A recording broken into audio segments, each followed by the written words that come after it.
hope you can join me. I'm just going to be sharing a bit about my insights from week 1. So as I mentioned last week, we are doing 3 different series, myself, Brianna Wilkerson and Rebecca Hart, and we're going to be talking about 3 really important topics. And what I'm going to be doing today is sharing some of my insights, and hopefully that will make you think about some of the points that were addressed in the posts this week, Tuesday, Wednesday and yesterday. So I'm just going to see if anybody jumps on here, because it's a lot nicer to talk to people than to talk to myself, even though, hey, I can see myself and it's all good.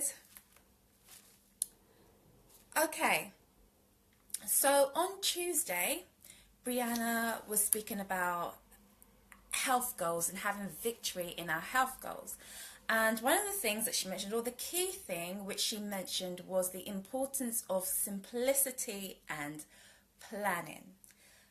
I don't think I'm a planner by nature, but I have learnt, because I follow quite a strict diet, paleo-ish kind of diet, I have learnt the importance of planning. It's really hard to be successful in anything when you don't plan.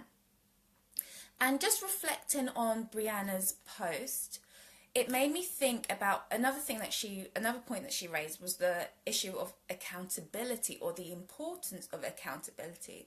I know as women we are very, very multi-talented, and we tend to think that we can do a lot of things ourselves. But when it comes to change, moving from where you are to where you want to be, it's so important to have accountability, because if it wasn't so important, you wouldn't be struggling to get from point A to point B. Therefore, it just goes to show that you do need some support, you do need some accountability. Hey, I'm not sure who that is, but just saying hi, just let me know who you are so I can say hi properly. And if you're watching the replay, you know, I love reading your comments, so say hi as well. Okay, so accountability, to move from where you are to where you want to be, is so important. So it made me reflect about some of my goals. So I have a couple of health goals. I'm trying to drink more water, even though water is mainly what I drink. I don't actually drink a lot of water, so I can probably drink around a litre a day, and that's not very good. Obviously I'm eating fruit, veg and other stuff, but liquid intake through drinking water is not so great, so that's a priority for me. Another priority for me is meditation. I meditate anyway, but I need to be more focused and disciplined, and I'm trying to simplify these things by making small adjustments. So in relation to my meditation, I am setting my timer on to 5 minutes, and I'm just doing 5-minute blocks of meditation just to get me back into that place where it's no longer a struggle. Because when you meditate, you can find yourself, you know, being in that place, and then your mind's wandering to and fro in different directions. So knowing that I have 5-minute blocks of meditation really makes it easy. So I've simplified that health goal. In relation to drinking water, making sure that I drink at least 1 glass of water in the morning as soon as I wake up.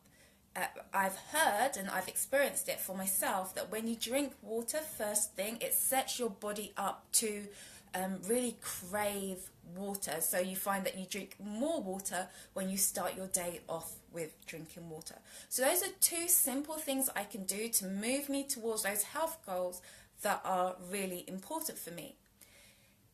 In relation to accountability,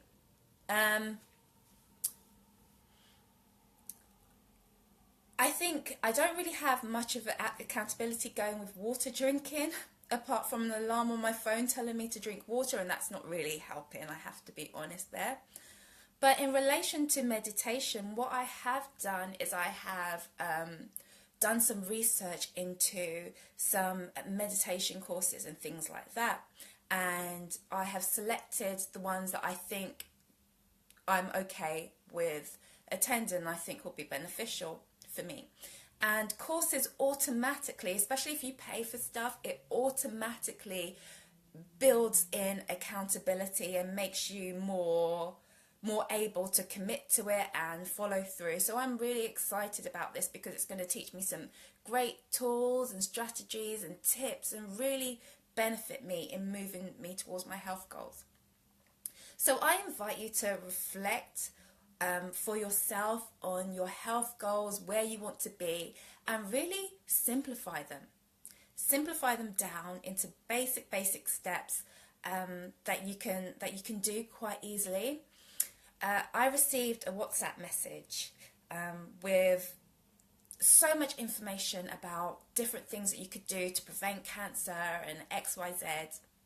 Hey Gillian, long time.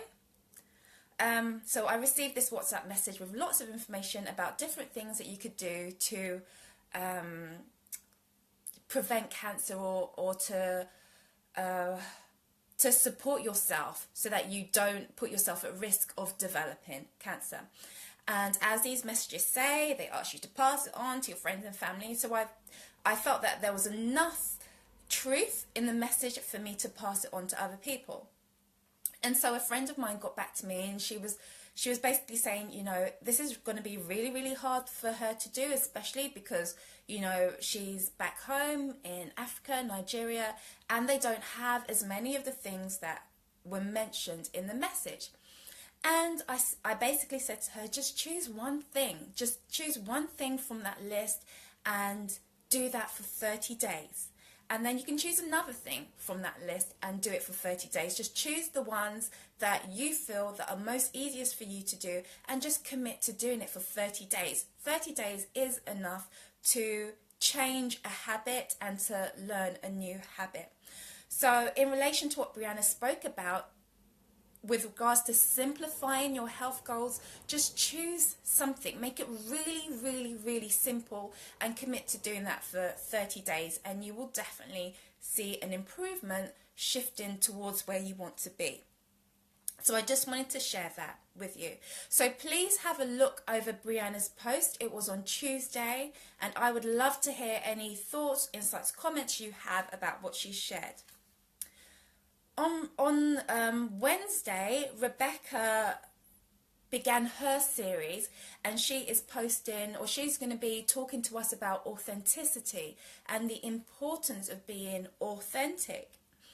And one of the things that stood out to me with what Rebecca said was the importance of being aware of our own imperfections and flaws.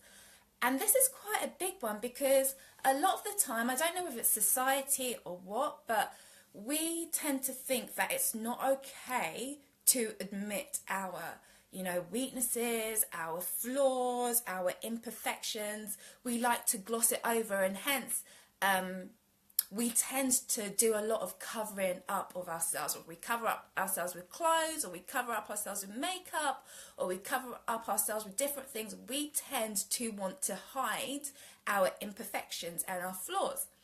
And what Rebecca said was that in order to be authentic, you have to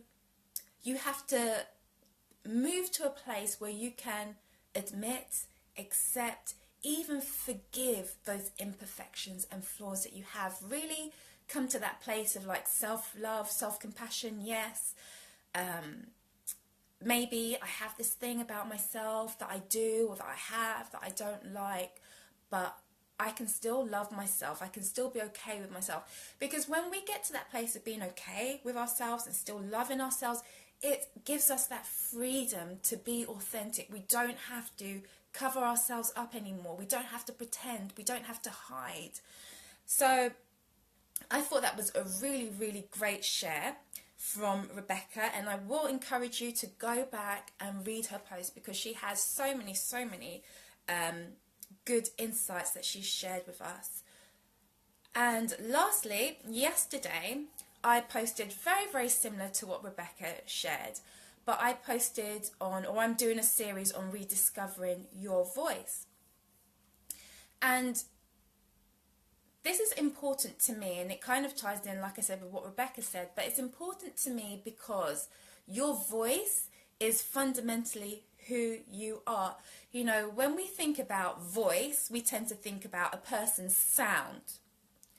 And when we think about words, we tend to think about the content of what they're saying. And what I was aiming, what I really, really wanted you to take away from what I shared yesterday was that there is a big difference between your voice and the words that you say. Your voice is your own. Nobody has the same voice as you. But in society, we have all learnt to talk alike. We have all learnt to look alike. There is this way of being that we seem to think is better than our own way of being. And so what we do is that we reject our voice, we reject who we are, and then we move over to this place where we're all sounding alike, we're all looking alike, we're all doing the same things. And obviously, that's what society wants. That's what the enemy wants. He wants us to lose our identity. He wants us to lose our voice. And I feel like God is saying no, because it's through your voice, it's through who you are, that's where all that power, all that energy, that's where your truth comes from. And so the enemy is really attacking that. And I shared this post in different groups. I shared it in business groups. I shared it in other groups. And it was so funny what different people took away from it. Even in relation, for example, for somebody looking for a relationship, there is this thing with women where we feel that we have to look a particular way. We have to have our hair look in a particular way. We have to wear makeup a particular way. We have to dress a particular way. And we all kind of like merge into this singular female identity where we all look one way.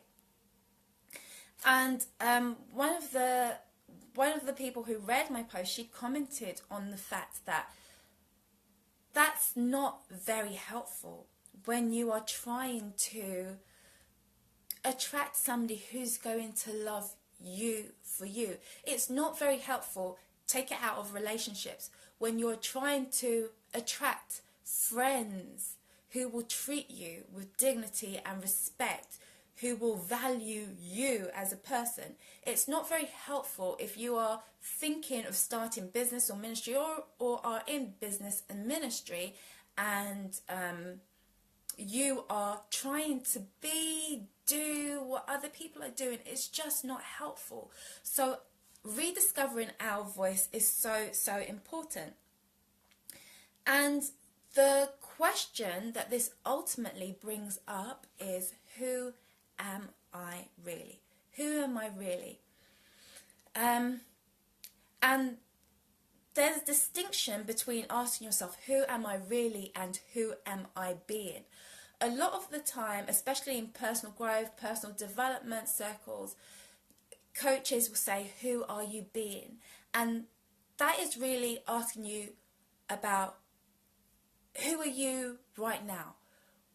What type of thoughts, emotions, behaviors are you displaying right now? And how is that affecting your reality, what you were creating, and things like that? But asking yourself, who am I really, is talking about the constants, the thing about you that never changes. We know that God is I am. He never changes. There's an element of ourselves which is I am. It never changes. So when we ask ourselves, who am I? Who am I really? Beyond all the words, beyond all the hiding, beyond everything, there's this element of ourselves which is constant, which is eternal, which is grounded in our own personal truth.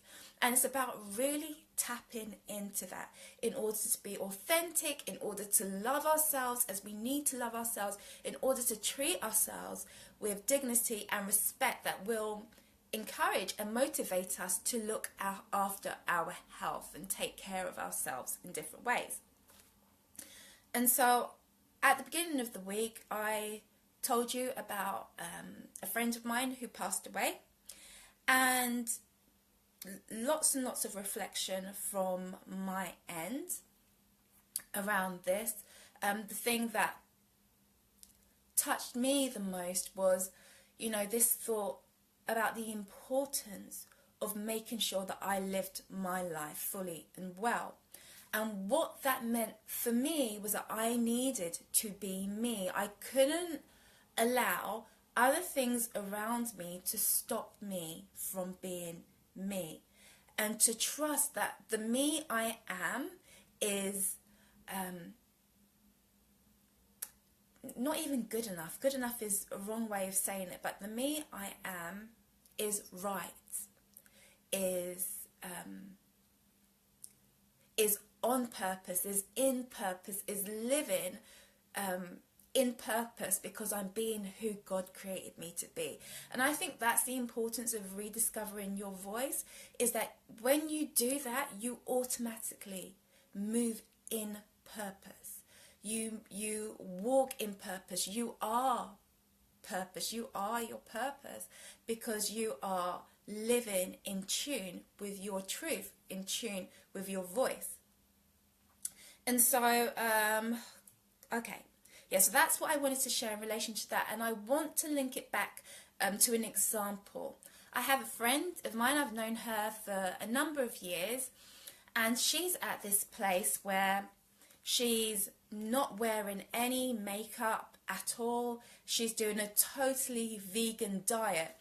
And for people who have known her for a long time, this could be a real shock to them. And, there's the temptation and the pressure to conform to what other people believe you should be doing, or what other people believe you should look like. And why I wanted to use this as an example, because she is rediscovering her voice. She's rediscovering her truth. And what that is going to do for her, it's going to make space in her life. It's going to draw more of what she wants in her life. So obviously she's doing it for health reasons. She's doing it to reconnect with herself. She's doing it for all these different reasons. She's going to draw those things into her life. She's going to repel people that aren't on the same wavelength with her. It's going to attract people who are on the same wavelength as her. If she wants to turn this into a business or a ministry, it's going to attract those people who see something inside of her, and they want to learn from her. They want to go on this journey with her. So, in business, we see so many people in business, ministry, even at work, things like that. We see so many people not walking in purpose because they are not owning their voice. They're not owning their truth. They want to be like everybody else.